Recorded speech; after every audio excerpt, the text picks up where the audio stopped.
Hi guys, it's Sam and welcome back to the old channel, or if you're new here, hi, my name's Sam and I'm the founder of a company called UK Mortgage Centre. Now over on this channel I talk through all the things first time buyer related, breaking down the mortgage jargon and simplifying the whole process for you. In today's video, I'm going to be sharing some of the most common mistakes first time buyers make when buying a home and how you can avoid them. So if you're interested in learning what not to do, then I highly recommend that you subscribe to our YouTube channel. It's dead simple. You just need to press the button down below that's labeled subscribe and then you're in. Anyway, I've gone on far too long on this intro, so let's get into it. Mistake number one. I'm kind of starting at the beginning of the mortgage process too, but it's not to view houses before you actually know your affordability. It's happened so many times where a client comes to me and says, I want to buy a house, a 400 grand house, and I have to be bearer of bad news and say, well, I'm really sorry, you can't actually afford it. Wait until you know your numbers and have an agreement in principle. That way you can search for properties within your budget and you don't end up setting your sights on something that just simply isn't an option and is too far away from where you need to be. Mistake number two, going alone. Sure, you can find a mortgage yourself online using a comparison website or even going directly to your bank or building society, but chances are you're not going to get the best rate available to you.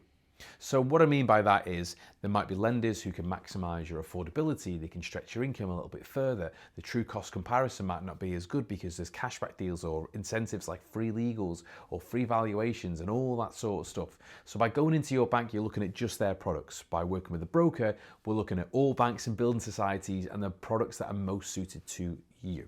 Mistake number three is don't underestimate the cost of actually owning the home. So many people find themselves stuck as they're overstretched themselves because they've maxed out the affordability and basically bitten off more than they can chew.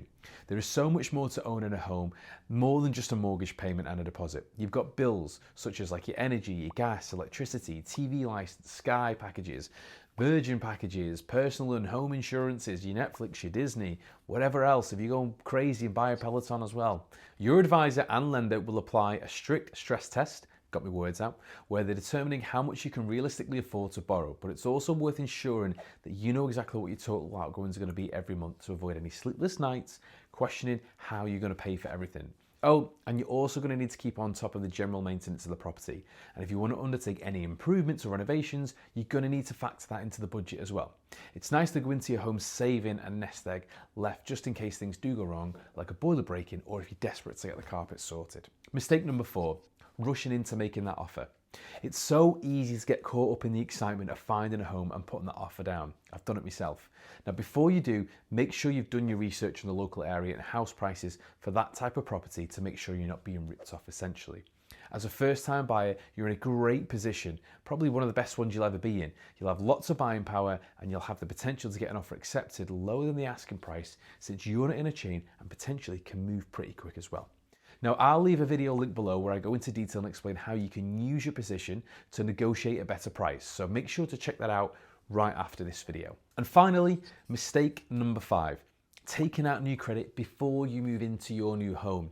Now, until your mortgage application has been fully approved, do yourself a favor, don't go taking out any credit for a new car or an iPad or anything like that. Lenders will closely look at your credit history and your score, which means they will look at your debt to income ratio. And by this, I mean how much your personal debt levels are to your overall income. And as we know, applying for credit can impact your credit score. A small reduction in that credit score or any amount of new debt for that matter could be the difference between being approved for a mortgage and getting declined. And although it's rare, it is possible for a lender to rescind their mortgage offer until the day you've got your keys. I've seen it firsthand. A client went all the way up until the day of exchange. The lender carried out one final credit check before they released the funds. Bang. A personal 10 grand debt consolidation loan had been taken out. So not only did it knock out the affordability, it also impacted the credit score and resulted in a decline application. So just don't take out any more debt if you have any key takeaways from this video. So there you have it. They're my top mistakes that you need to avoid. Now, if you've enjoyed this video, then give it a thumbs up. And as always, if you've got any questions, then leave them in the comments below. Or if you want a part two, then leave a home emoji downstairs as well, and we'll make sure we get to it. Thanks for watching, and I'll see you next time.